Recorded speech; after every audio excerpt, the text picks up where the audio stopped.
This program is presented by the Centers for Disease Control and Prevention. Welcome to this edition of PCD Soundbites. I'm your host, Malia Haley.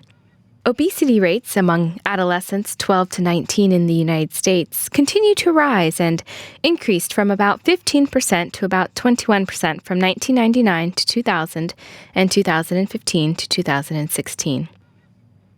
Obesity can lead to serious chronic diseases such as asthma, obstructive sleep apnea, joint problems, high blood pressure, high cholesterol, low self-esteem, and depression.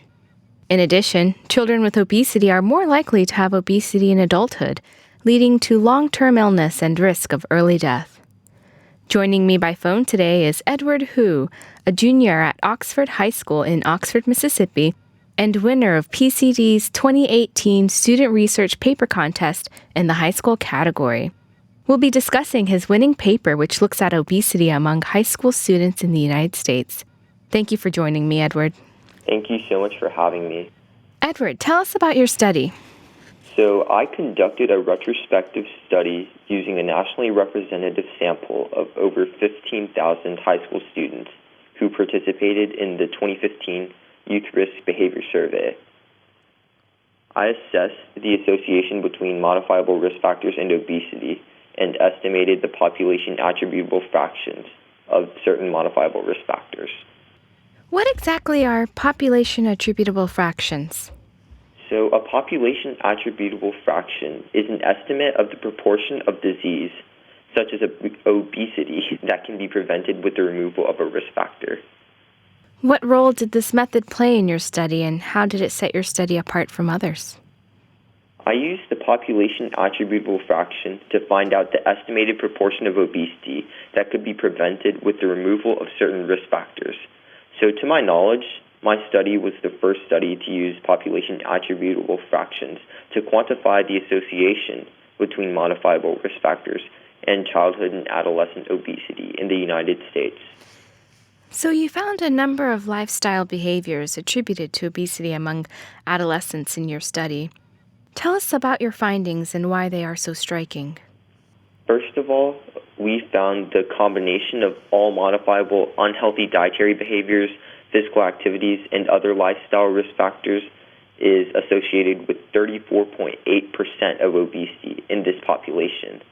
So this is striking because it shows that if all students became physically active, ate healthy foods, and adopted healthy lifestyles, the prevalence of obesity in this population could be substantially reduced.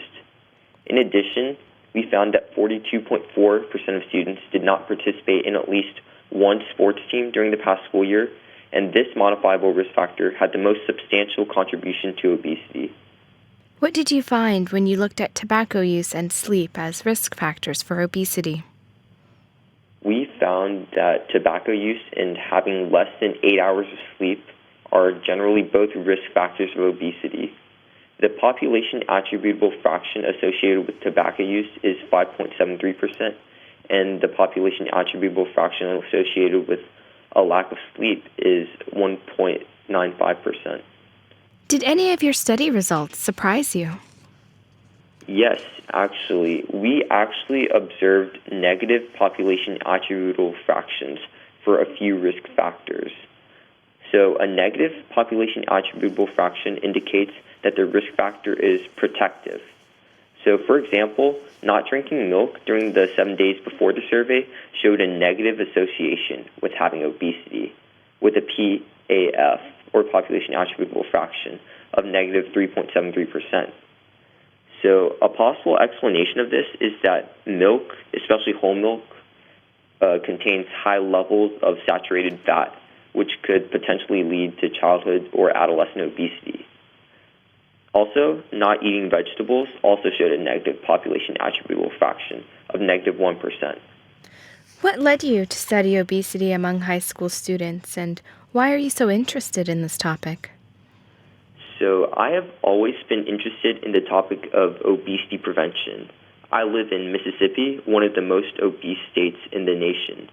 In addition, I know many people who have been affected by obesity, some of them being my very close friends.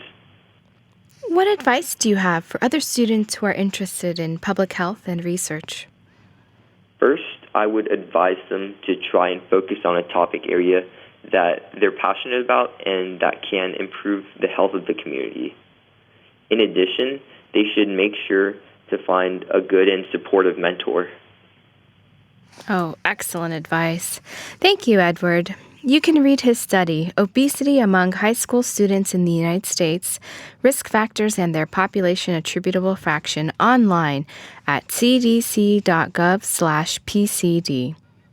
The findings and conclusions in this report are those of the author and do not necessarily represent the official position of the Centers for Disease Control and Prevention. For the most accurate health information, visit cdc.gov or call 1-800-CDC-INFO.